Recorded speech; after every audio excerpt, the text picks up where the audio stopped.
took her so far. In any pantomime, she inevitably hit some kind of wall, beyond which there was no room for dishonesty. She was especially vulnerable at times when her guard was naturally low. Like then, as dawn broke wide against the horizon, at the very crack of creation. When we left the main road to take a rutted dirt track between a pair of high grassy dunes, she muttered something like, "Where are we?"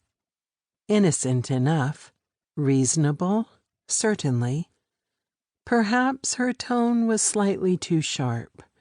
Or maybe the words hit some particular structural defect in Dad's buoyant mood. An underlying pessimism kept him expecting negativity, so he might have reacted the same way regardless of what was said or by whom. The air in the car seemed to seize up like stricken oobleck. I knew that the calm was over.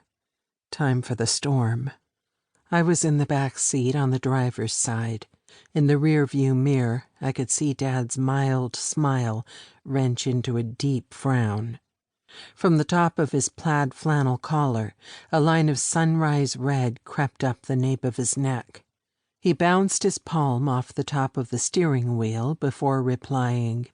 "I thought," he said, voice drawn taut with careful control, "we would all enjoy going for a little drive to the ocean."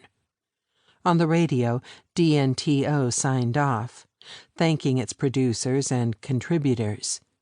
Mum squinted at the dashboard clock. "We're on vacation. Why so early?" Now the steering wheel was squeezed, thick fingers squeaking as they rotated over the leatherette. Dad's habit of intermittently clicking from halfway down his throat intensified, a sure signal he was about to boil over. "Well, we're here now, but if you want, we can just turn around and go home." Mum sighed, resigning herself to the familiar situation.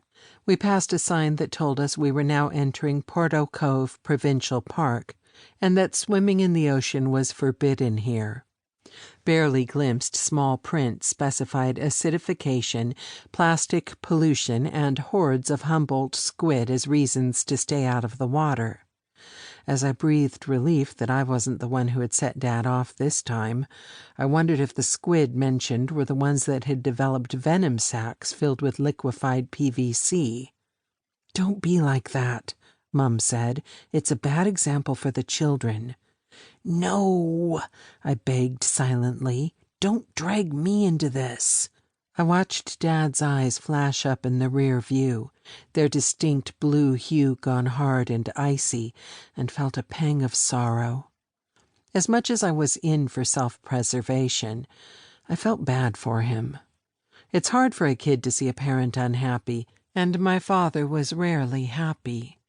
The only place that kept him pleased for any length of time was his woodshop.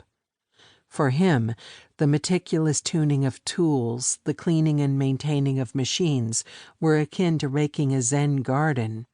If only he could have found that meditative calm at times like this. Maybe I should have carried around a set of oily socket wrenches as a preventative measure, dosing them out as needed. The car stopped. Outside, the sky was a shade paler than the smoked salmon frequently splayed across a long white plate on Grandma's breakfast table. Gulls wheeled like shreds of paper being juggled on competing breezes, their gurgling laughter bouncing between sea and sky. Back home, beside the creek formerly laden with trout, early mornings were nearly silent. Silvered snakes of mist coiled out from between trees along the face of the distant forest. Ghosts of blue jay and chickadee calls drifted across hushed fields, and the whole world felt painted onto the inside of a blown glass bulb, frail and ready to shatter at the first loud sound. Here there was no shortage of noise. Instead, the swelling roar of what turned out to be the ocean itself permeated the stillness of the car. There were the gulls calling down to the fleets of sandpipers, and the